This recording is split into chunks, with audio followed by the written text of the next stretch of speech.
So, all right, everyone, fantastic energy so far. Let's take a real 10 minutes break.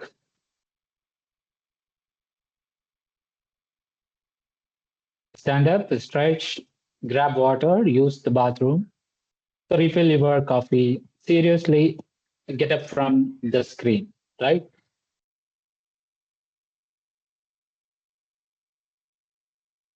While you are away, the phone number and website on your screen are for exactly this kind of moment. So if a specific question about your own situation is bugging you right now, so save that number. So message it on WhatsApp, and my team will get back to you personally. So even outside this session. So we are back in 10 minutes. For the section most of you told me, so you are nervous about writing. See you shortly.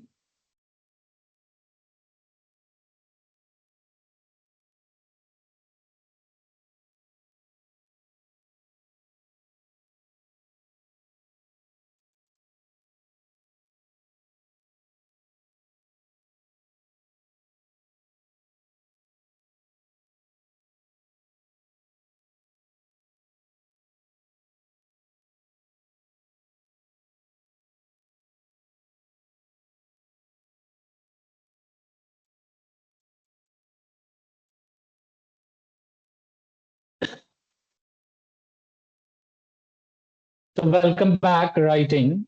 Um,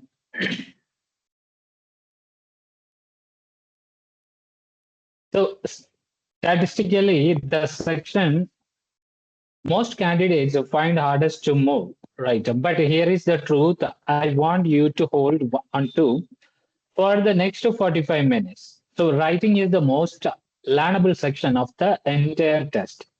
So because it is the only section built entirely around a formula you can practice and repeat. So speaking has to be improvised in real time. So writing doesn't.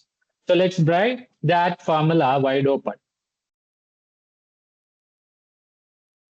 So every single writing task is marked against the exact same four criteria. So let's understand them properly first.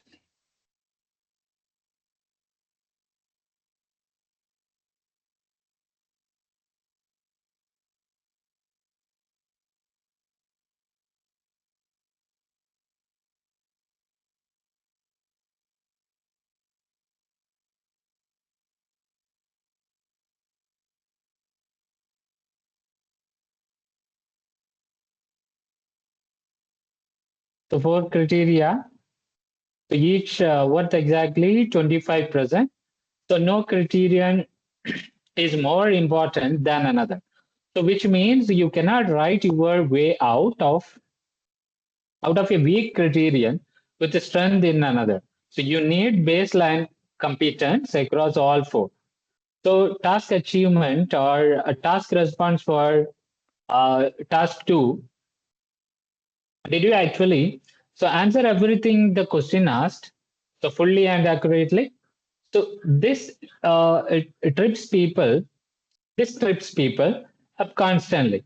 So writing a beautifully fluent essay, so that only half answers the question uh, caps your score hard. So regardless of how good the English is. So coherence and cohesion is your writing logically organized into clear paragraphs with ideas that connect smoothly using linking language. A wall of text with no paragraph breaks. No paragraph breaks. So no matter how accurate the grammar is heavily penalized here. So so now lexical resource, the range, accuracy, and natural use of your vocabulary. So notice I said natural. So stuffing in a rare impressive sounding word incorrectly hurts you more than a simple correct word helps you. The grammatical range and accuracy. So, can you produce a genuine range of sentence structures? So, not just simple sentences, but complex ones too. So, while staying largely accurate, so range without accuracy caps you. So, accuracy without range also caps you. So, you need both. Now, honest poll of these four. So, which do you think is your personal weak point? So, type CA, CC, LR, or GRE.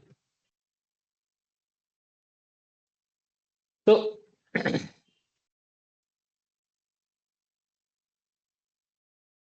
so everyone has a weak one. That's normal and it's fixable. Okay. So let's apply this criteria to task one first. And remember, this task splits depending on whether you are academic or general, GT.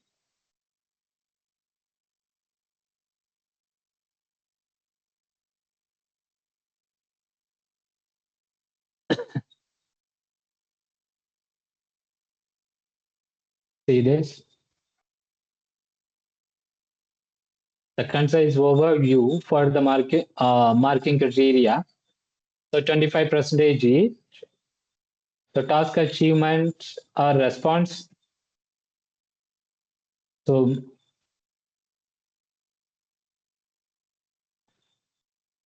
so your response are TA, task achievement, CC, coherence and cohesion, and LR, lexical resource. GRA, so range of sentence structures and grammatical accuracy. Right. So now let's talk about the writing task one.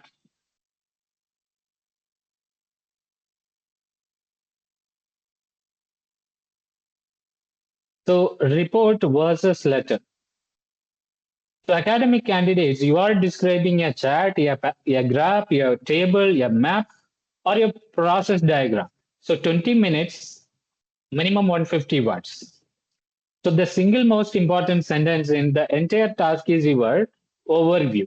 So one paragraph that steps back and names the two or three biggest, most abused trends in the data.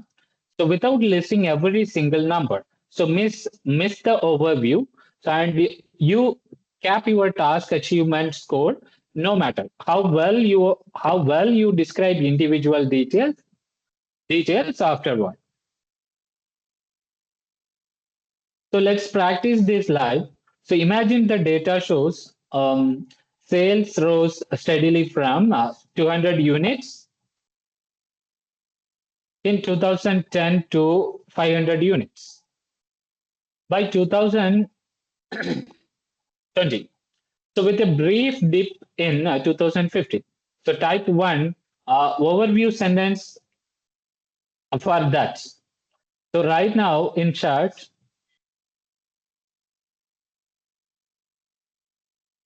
so overall sales showed a clear long-term upward trend across the decade, right? So despite a temporary decline in the middle of the period. So point out,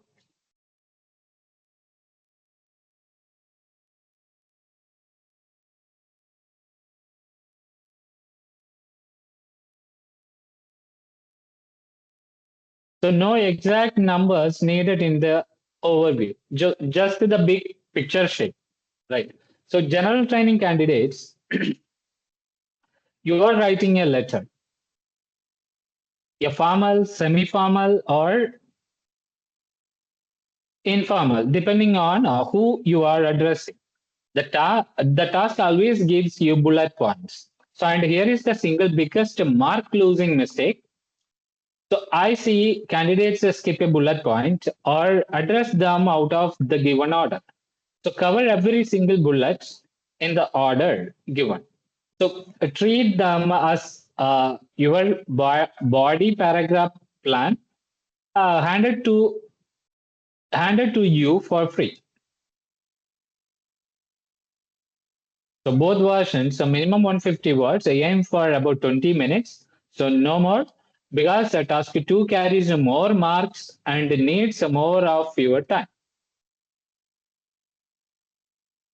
So now the big one, task 2, the formal essay worth more marks and the same for every candidate.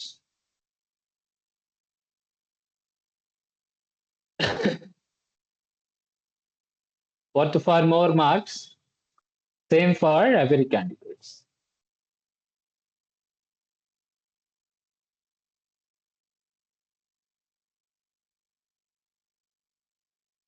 So same task, right? The same marking for academic and general training alike. So 40 minutes, minimum 250 words, and this is where the real score gain live. So there are 5 essay types you need to be able to recognize instantly. So because each one has a different required structure. So opinion essays, so where you agree or disagree and defend a clear position.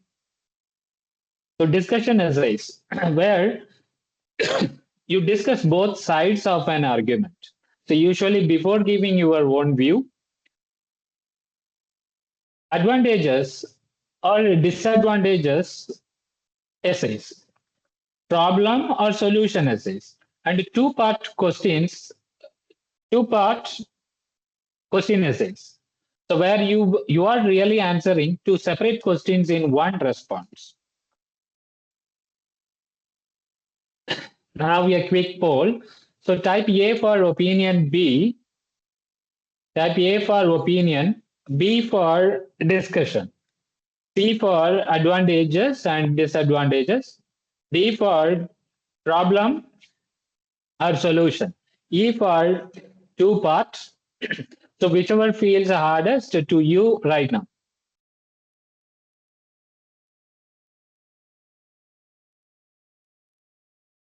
So here is my success checklist, and I want you to genuinely internalize all 5 of this. So plan before you write. Spend 2 to 3 minutes outlining so your position and your 2 main body ideas before your pen touches the real answer. So because examiners mark structure and organization, so not just language. So and unplanned essays wanted. So write 250 plus words in clear, so roughly equal length body paragraphs. So always write a conclusion, so even a short one. So never leave the essay hanging with your third body paragraph as the final sentence. So prepare topic vocabulary and ideas in advance, because task 2 is topic based: technology, environment, education, crime, and you cannot generate strong ideas cold. So under time pressure on a topic you have never thought about before, right? So and use a genuine mix of simple and complex sentences. So accurately. So this single habit does more for your grammar scope than any advanced vocabulary word ever will. So let's do a 60 second live planning demo. So sample prompt. So some people think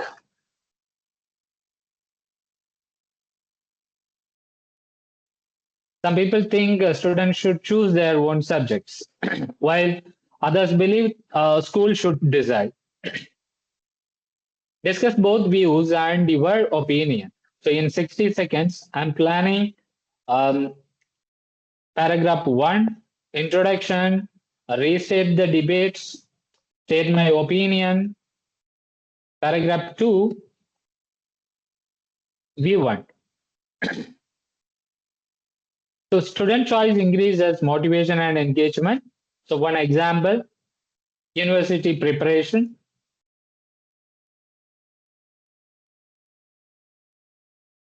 So paragraph 3, view 2. So schools have broader knowledge of the balanced curriculum. So then prevents gaps. So one example, so core subjects like math and language. So paragraph 4, my opinion with reasoning. Paragraph 5, conclusion, summarize. So restate opinion. So that's the entire skeleton. So see how fast that was. That was once you have the essay type structure memorized.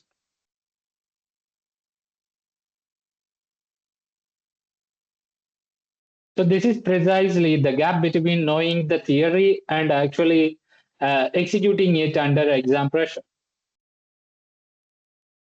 So why every student in our Brush Up Your English writing track summits real essays every week and gets the mark against these exact 4 criteria by a real trainer. So with a specific actionable feedback, not just a number.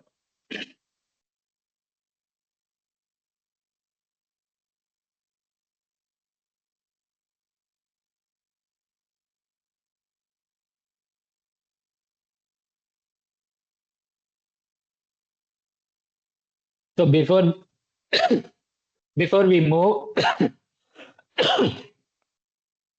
before we move to speaking, let's nail down timing and the mistakes that quietly cost people the most marks.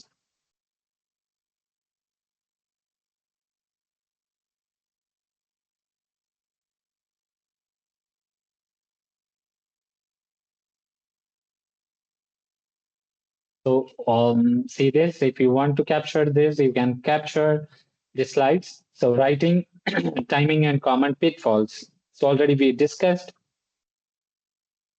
So to please try to avoid these discussed mistakes, right? So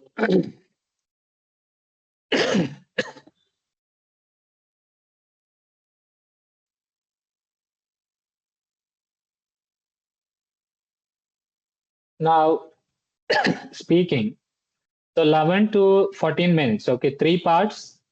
So face to face or video call, right?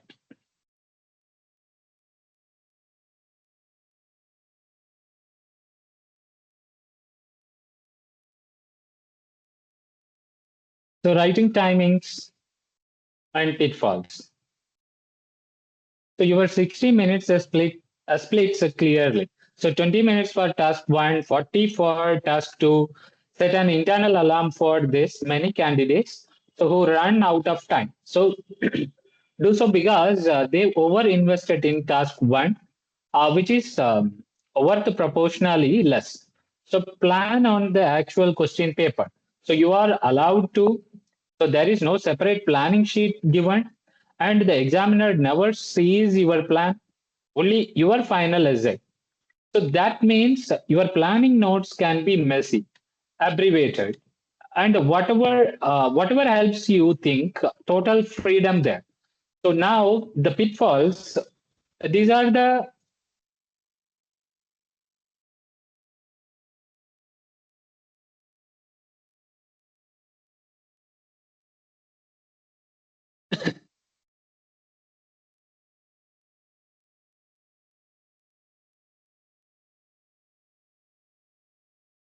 the patterns we constantly in first draft, right? So if any of these sound familiar, you are absolutely not alone. Okay, don't count word one by one.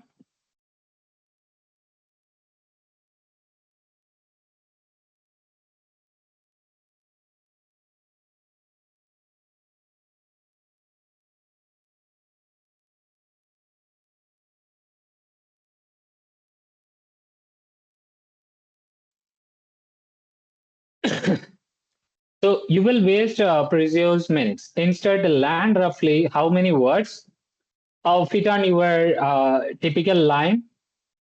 and estimate by counting lines.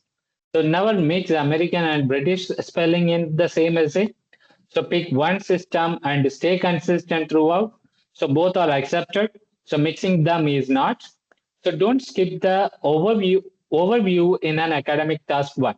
So I know I already said this. So but it's worth repeating because it is genuinely the most common task one mistake we see.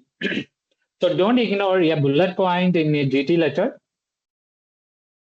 Treat every bullet as a non-negotiable checklist item.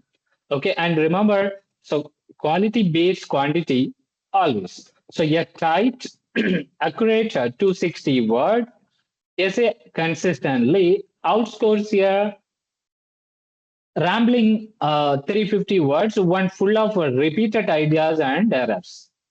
Okay, so which of now this is a confession time. Which of these mistakes have you made before in practice essays or otherwise? So drop in the chart. No judgment at all. So we have all done at least one of this.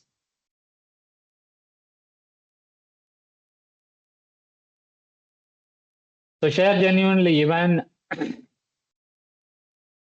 strong writers do this. It's not about ability. It's about habits. Okay? So writing fully covered now. So let's move into the section people fear most emotionally. That is speaking.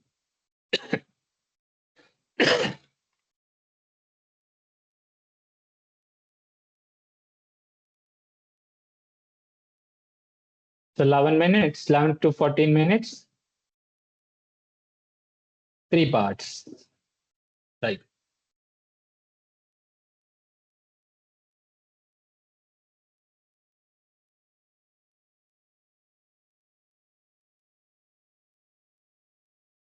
So speaking,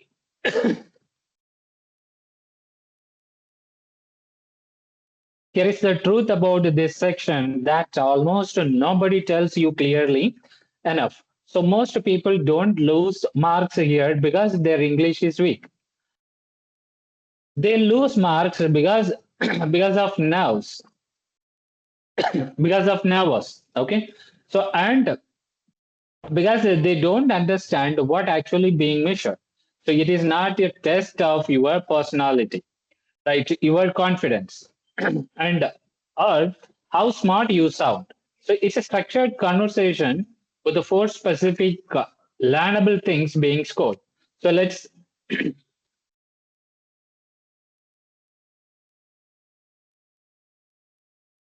see it completely now. So three parts, 11 to 14 minutes total. Here is exactly what happens in each one.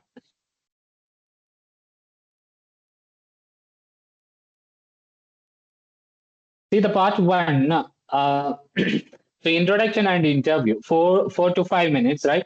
The examiner asks everyday question about you, so your home, about you, your home, your work, studies, the familiar topics like hobbies, food, weather. This is a warm up, designed to be easy and put you at easy. Okay, treat it that way. So part two, the long turn. Okay, so often called the cue card. So you get a card with a topic. So 1 minute to prepare and jot notes. Okay, so then you speak alone for up to 2 minutes. So common topics describe a person, a place, an object, an experience. Then part three, a two-way discussion. Okay, so 4 to 5 minutes. So directly linked to your part two topic, but pushed into more abstract. So opinion-based territory, the broader questions about society, trends, cause and effects. So let's do a real 30-second warm-up right now. So everyone in your head, not out loud, okay? Not out loud. So just think through your answer. So do your work or study, and what do you enjoy about it? Okay, so notice how naturally that came to you. So that is genuinely the level of easy the examiner wants across the whole test. Okay, not perfect grammar, so not rehearsed speeches. It's natural, real communication. So now let's understand exactly what's being scored while you are having that conversation.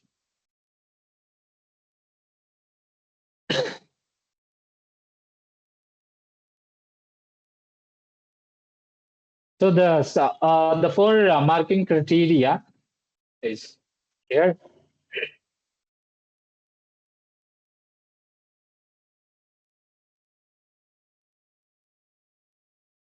See the same 25% each structure as writing, but applied to spoken English. So fluency and coherence. Can you keep talking naturally with logically organized ideas? So without long unnatural pauses. Notice this is not about speaking fast. So it's about speaking smoothly and staying on track. So lexical resource. Topic relevant vocabulary used naturally. And here is a specific high value tip. Appraisal verbs. Okay, calm down, work out, bring up. Okay, so genuinely impress examiners more than read.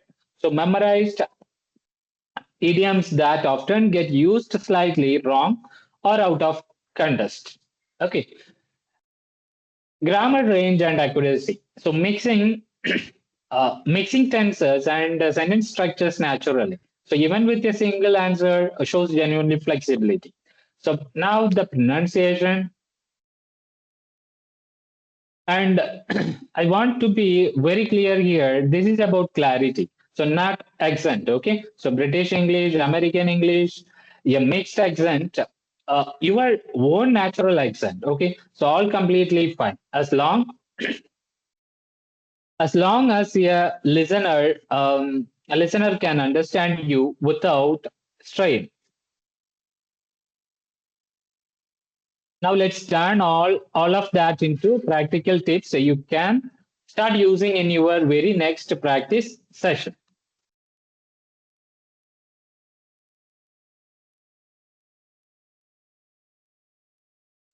So speaking tips that actually move the needle, right?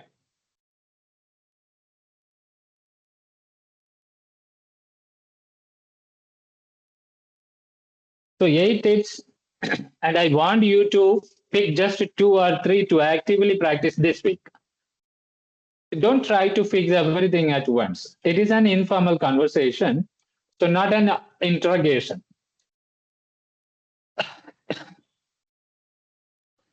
Be friendly,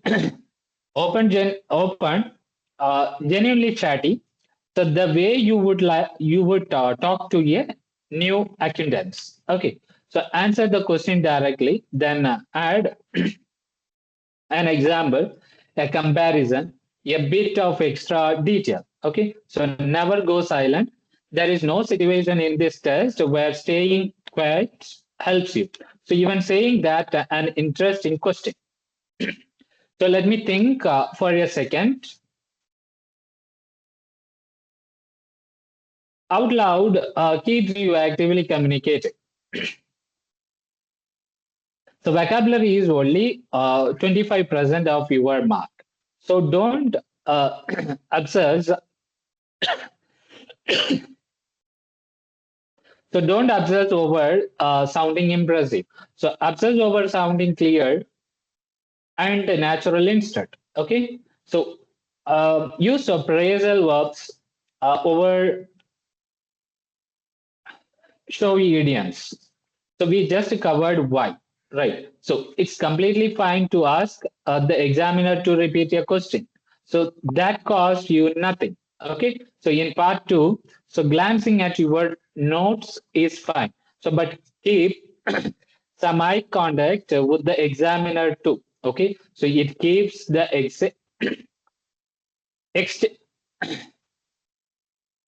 exchange feeling human. Okay. So and use a genuine range of tenses. Even when a question is asked in a present tense, you can naturally bring in the past or future to show flexibility. So these days, I mostly cycle to work, mostly cycle to work. Though I used to drive before I moved closer to the city.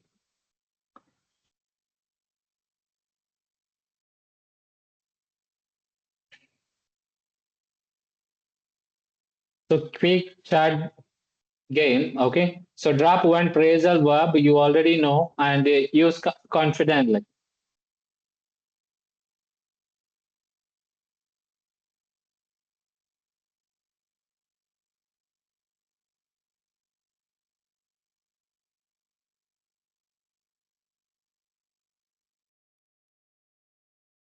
This builds real confidence fast, okay? And yes, please.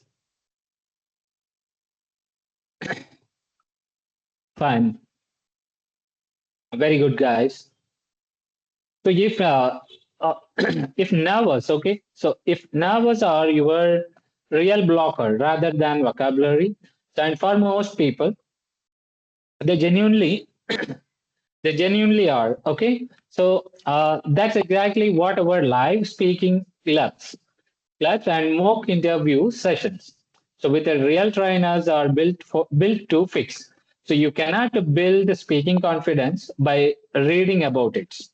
So you build it by doing it. You build it up by doing it repeatedly. So in front of a real person in a safe space to make mistakes.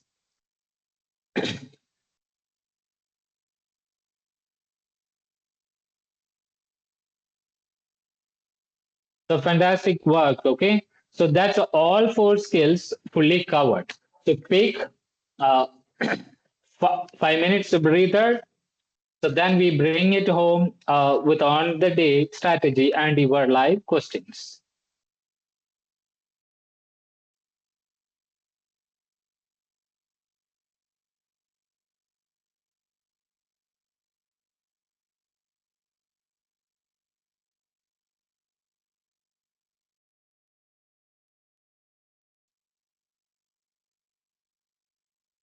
So now 5 minutes stretch break. You have just sat through all four skills in incredible depth. So genuinely well done for staying with me. So grab water, take a breath. When we are back, we are covering exactly what to do on test day itself. Okay, plus how to build your actual study plan going forward. So and then the floor is yours for questions.